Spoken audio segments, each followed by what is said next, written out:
Next on Christian Lifestyle Magazine, a very special story. I was having suicidal thoughts last night.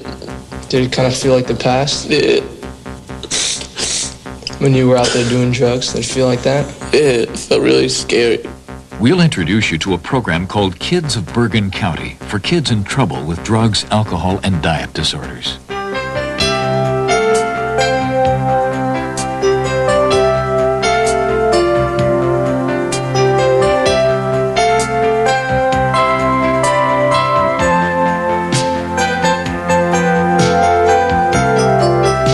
And now here's Dan Matthews and Suzanne Austin. Hello, and welcome to this special edition of Christian Lifestyle Magazine.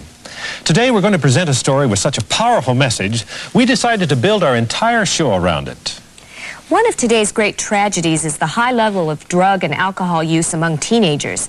Recent research shows that the problem has reached down to affect even children in their preteen years.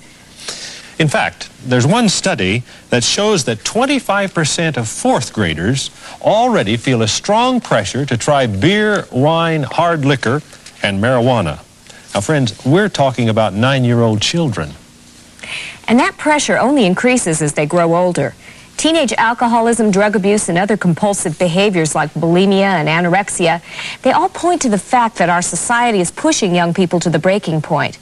And the cost in terms of ruined lives is immense. There are many excellent programs in various parts of the country designed to help young people on the hard road back to a normal, healthy lifestyle. The one we want to tell you about today has close to an 80% success rate in getting kids to go straight. Let's go now to River Edge, New Jersey, and take a look at an organization called Kids of Bergen County. I wouldn't talk to nobody. I was really closed off. All I thought about was drugs and where I was going to get them. You know, I would go to practically, any extent, just to get the drugs. I didn't know how to deal with it anymore. I just didn't know what to do. And my parents were at their wits' end with me. I was only 14 years old. And, we had to move away and everything. My father, he didn't know how to handle me. I was just out of control. I just didn't care anymore about anything. Adolescent drug use is a frightening epidemic that threatens almost every American family. The old signs of safety, such as church involvement, athletic achievement, and student activity, aren't valid anymore. A lot of good kids use drugs. They get into trouble. Sometimes it kills them. Kids of Bergen County is a treatment program dedicated to rescuing adolescents who are out of control.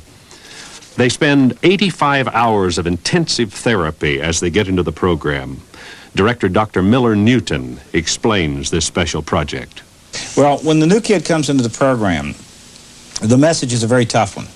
Hey, Turkey, you did it, and did it, and did it until you lost control of it. And you made a mess of your life. And so you've blown the right to be trusted by us, by your family, by the world.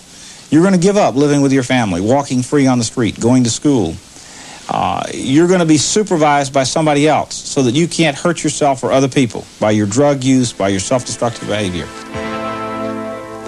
When kids enter the program, their suitcases are thoroughly searched by other young people who have already gone through the program. Thus, they're aware of all the tricks of the trade, so to speak. Nothing is left to chance. These young people know where to look for the drugs.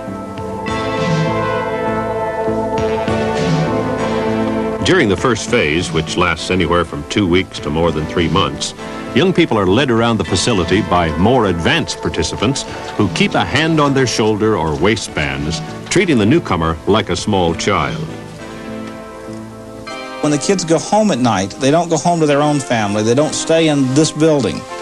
An old comer, that is a kid who is second phase or higher in treatment, takes the new kid home with them at night and is responsible for that kid until they return the next morning. And that's part of the treatment process. It has some real advantages.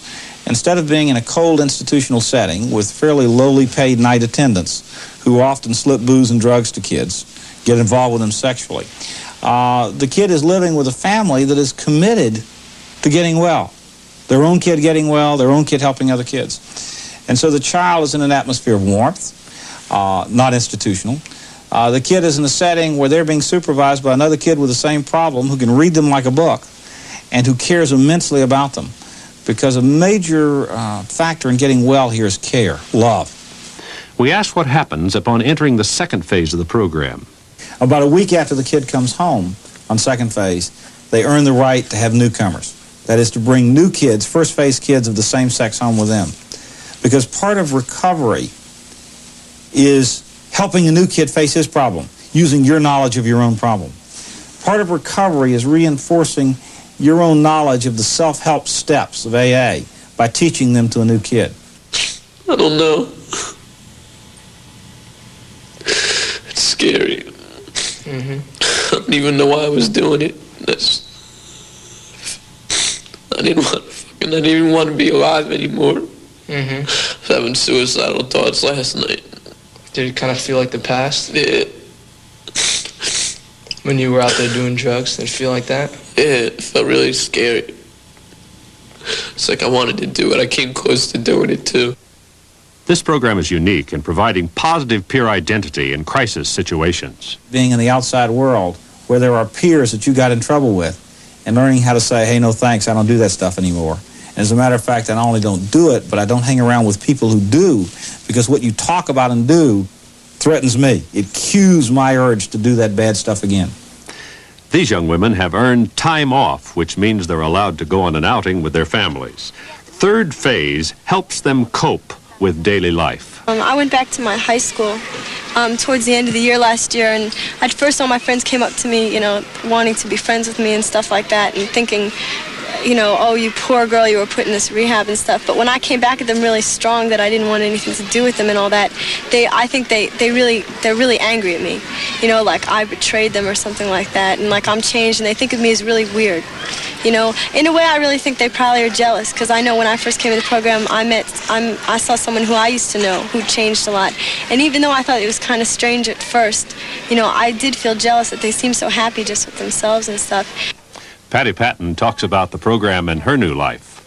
Once I came into the program, I just got everything back that I lost. I go back to school now, and, I get good grades in school, and I got my family back, and things are just really great, and I have a whole bunch of friends. And when I was doing drugs, the only thing me and my friends had were, doing drugs together. It really wasn't anything, and now I just have everything back, and it's just unbelievable. It's just really special.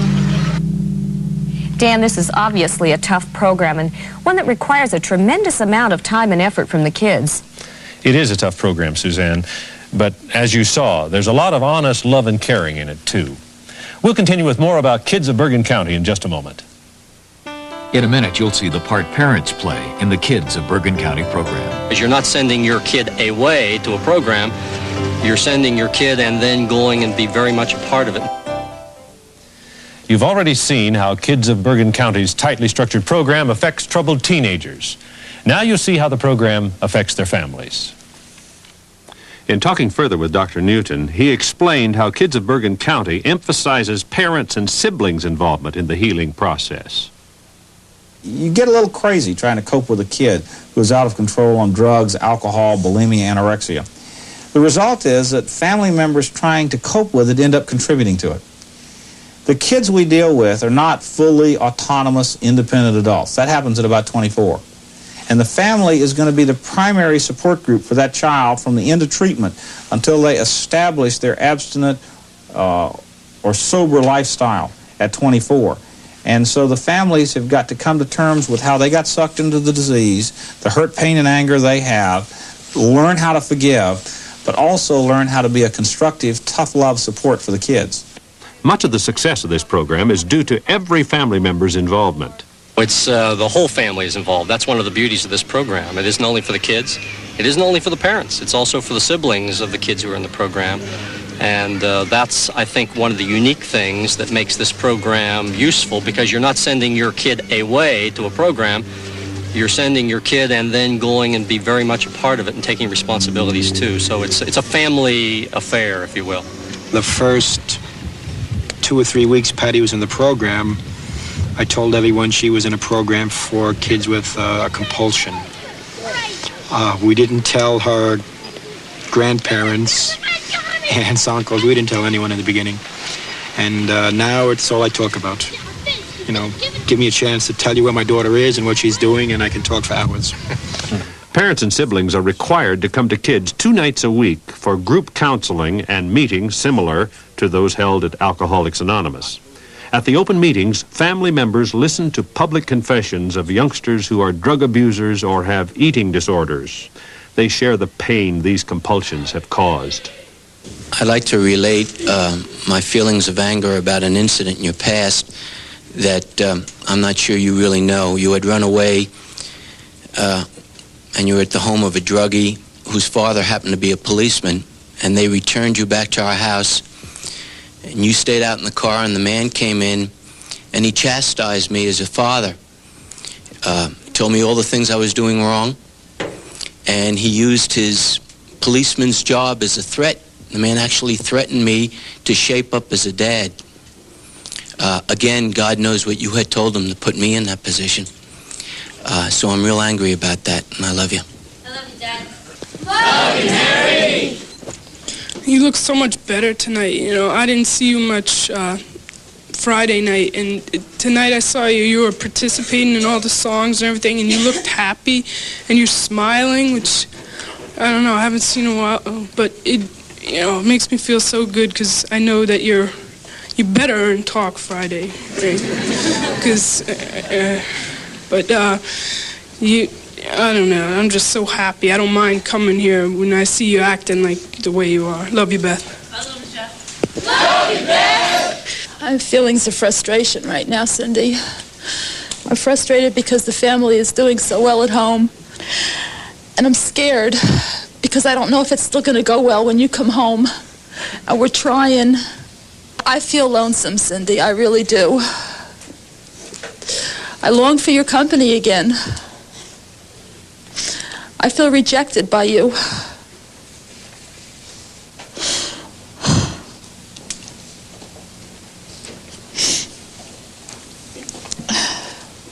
I love you, Cindy. Love you, Mom. Love you, Cindy! You know, it's bad enough you conned me for these 3 years about not taking any more drugs. And you had to lie even about this snake that you've been still keeping in contact with. I can't believe that. I just can't believe what kind of mentality you have to want to even look at this guy. But what can I say? But it just makes me very, very angry. I feel like I don't even know you. But I still love you, Tanya. Love you, Mom. Hi, Tanya. It's good seeing you. Things are so quiet around the house now, but it's such a pleasure. And I hope you keep it up. Keep working on your program, and I will give you all the support what I can give to you, because I always love you too. I love you, Tanya. Love you, Nick. Love you, Tanya. Love you, Nick. Tonight is a special evening for several kids who have been in the treatment program. Because they've expressed a willingness to change, they're ready to move into phase 2 of the treatment program, and tonight their families are here to take them home. Hi, Tim.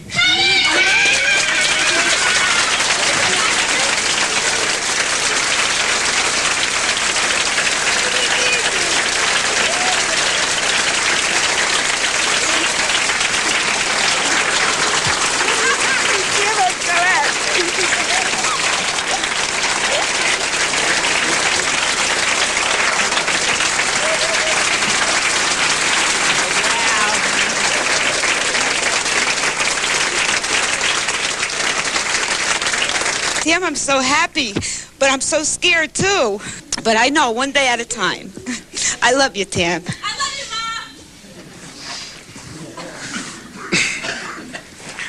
Mom. Well, I knew it too. When you didn't stand up, I said, well, maybe, I dreamed about this day. I'm so happy.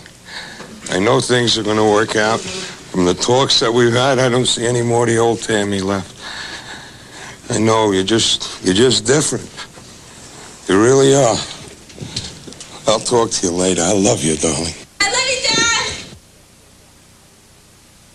Dad. And I just feel good that I've been given this chance, because it's not like everybody that has what I have now. I feel much better about myself. I can think straight. I feel good about it. You know, I've been doing my best. There's always room for change, but I feel good about the program so far, you know, just what inside myself and, you know, things I've been doing. Dr. Miller Newton, president of Kids of Bergen County, has been our guest here on this special edition of Christian Lifestyle Magazine. Dr. Newton, I want to thank you for being with us today. I really appreciate what you're doing and wish you God's richest blessing as you help kids of America. Dan, thank you for your care.